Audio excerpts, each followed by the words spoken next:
SUV merupakan mobil yang menjadi tren global sejak era 2010-an sampai hari ini, dan banyak pabrikan berlomba-lomba membuat SUV pada saat ini. Tapi tentunya tidak banyak orang yang tahu sebenarnya SUV itu apa sih. Nah, maka dari itu kita pelajari dari sejarah SUV itu sendiri seperti apa agar mendapatkan gambaran yang jelas mengenai mobil SUV itu. Ya, seperti pepatah, kalau tak kenal maka tak sayang. Daripada penasaran, langsung aja ikuti videonya sesaat lagi.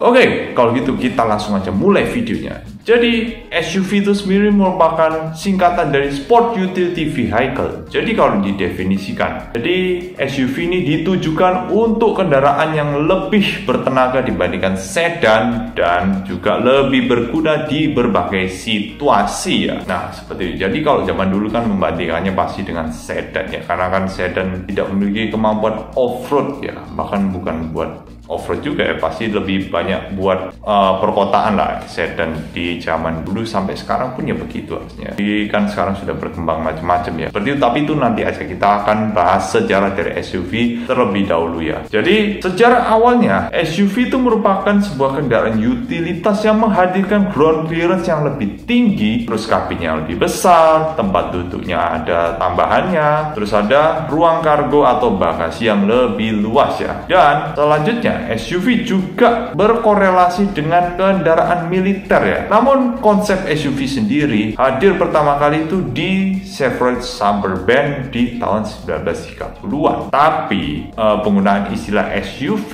itu belum benar-benar dipakai sampai tahun 1980-an. Dan SUV sendiri itu bukan berarti sebagai kendaraan yang kencang atau berperforma tinggi hanya karena ada embel-embel sportnya ya. Tapi ini dimasukkan agar kendaraan itu mampu digunakan untuk aktivitas pertualangan di luar kota. Jadi ya untuk aktivitas di luar kota ya, yang mungkin jalanannya tidak terlalu bagus atau infrastrukturnya masih kurang lah pada zaman itu ya. Dan SUV itu belum digunakan ya sampai tahun 80-an seperti yang disebutkan sebelumnya. Tapi ada beberapa kendaraan yang sebenarnya sudah memenuhi kriteria ini. Umumnya menggunakan bodi yang berjenis station wagon atau penggeraknya 4 roda lah, minimal begitu ya. Dan contohnya yang mobil yang bisa disebut SUV di masa lalu ya, yaitu Kurogane Type 95 asal Jepang, lalu ada Gas 61 asal Uni Soviet, terus ada VW Type 97 asal Jerman, dan Humber Heavy Utility ya, nggak tahu asal Amerika ya harusnya ini ya. Kurang lebihnya sejarah awalnya itu seperti itu dulu lah mengenai SUV ini. Ya, masih berlanjut lagi mengenai sejarah SUV. Jadi lanjutannya, pasca Perang Dunia, militer Amerika Serikat menginginkan kendaraan prototipe 4 roda yang tangguh, tahan lama, terus mampu melewati medan yang kasar tentunya. Dan dari 130 perusahaan yang berpartisipasi, akhirnya hanya Wills Overland yang dipilih dengan prototipe Jeep-nya ya. Dan Wills itu dikenal dengan Jeep CG atau Jeep CC atau singkatan dari Civilian Jeep, dan itu merupakan kendaraan yang sangat lekat dengan dunia militer dan peperangan pada masa itu ya. Dan di era CJ5 ya, nah ini merupakan ya Jeep yang cukup populer ya di masanya. Barulah kendaraan ini mulai dijual ke publik dan menjadi populer di Amerika Serikat khususnya ya, seperti itu. Dan di Inggris ya, karena tidak mau kalah dengan Amerika, Maurice Wilks dan Spencer Wilks membuat desain mobil 4-wheel drive yang dinamai Land Rover. Nah, ini dia, merek Land Rover itu lahir dari sini, dan debut perdananya itu dimulai dari tahun 1948 dengan tujuan awalnya menciptakan mobil untuk kebutuhan petani di Inggris. Lalu di Jepang sendiri pada tahun 1950 saat Perang Korea pecah, militer AS yang punya pangkalan di Jepang dan lagi bertugas di sana menginginkan pabrikan Jepang untuk turut mengembangkan kendaraan militer ya. Dan akhirnya di tahun 1951 lahirlah sebuah prototipe Toyota yang menghadirkan itu, dan barulah di tahun 1953 prototipe itu dinamakan Toyota Land Cruiser yang tentunya tahan lama dan kuat serta tahan banting juga ya pastinya, dan itu sudah teruji sampai hari ini tentunya kekuatan dari Toyota Land Cruiser itu ya. Dan SUV modern baru diperkenalkan pertama kali itu di tahun 1980-an oleh Jeep yang menghadirkan Cherokee XJ.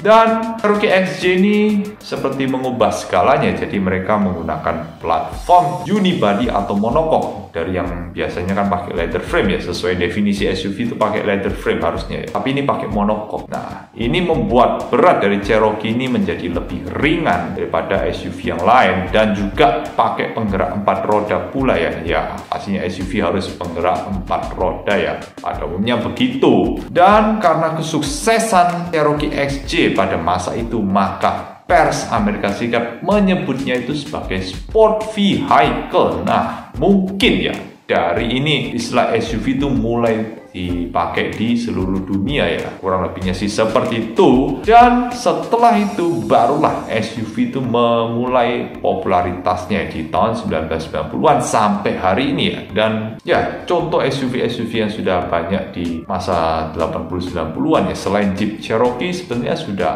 ada ya Ford Bronco, Daihatsu Taft, terus juga ya Jeep Wrangler pastinya, terus ada apa lagi ya, kayak mungkin ya Nissan Patrol, terus ada Land Cruiser Prado, Hilux Surf, terus juga ada ya Nissan Terrano juga, terus juga ada Opel Blazer yang mungkin kita sudah tahu, dan masih banyak lagi ya SUV yang cukup populer di masa itu ya. Kurang lebihnya sih seperti ya secara singkat mengenai SUV di dunia ini. Oke. Jadi beginilah video singkat mengenai sejarah dari SUV itu sendiri. Jadi kalau kita simpulkan dari sejarah SUV itu, kendaraan SUV itu sebenarnya dibuat atau diciptakan untuk mampu melewati medan-medan yang berat ya, dan juga jalan-jalan yang permukaannya kasar, atau mungkin jalan-jalan yang tidak rata, di jalanan berbatu, berlumpur, atau mungkin jalan rusak ya. Sebenarnya itu masih banyak di banyak negara sampai hari ini ya, jalan yang rusak, berbatu, berlumpur gitu ya, pastinya belum beraspal intinya. Dan disitulah habitat sebuah SUV ya, bukan di jalanan aspal seperti banyak orang lakukan di dunia ini ya. Ya, kebanyakannya sih begitu, lebih banyak di jalan aspal daripada ke jalur-jalur off-road begitu ya, yang seperti disebutkan sebelumnya. Ya, tapi selanjutnya masih ada video yang menunjukkan ciri-ciri dari SUV, terus jenis-jenis SUV itu apa. Nah, kalau pengen stay tune untuk video selanjutnya, jangan lupa subscribe ke channel Anthony Carver kalau belum, dan pastikan like video ini jika rekan-rekan menyukai mengenai konten sejarah SUV ini, dan tambahkan juga di kolom komentar jika ada informasi yang lebih tepat ya, atau mungkin tambahan informasi mengenai sejarah SUV yang mungkin belum disebutkan di video ini ya. Dan kalau gitu akhir kata, terima kasih sudah menonton dan sampai ketemu di video selanjutnya.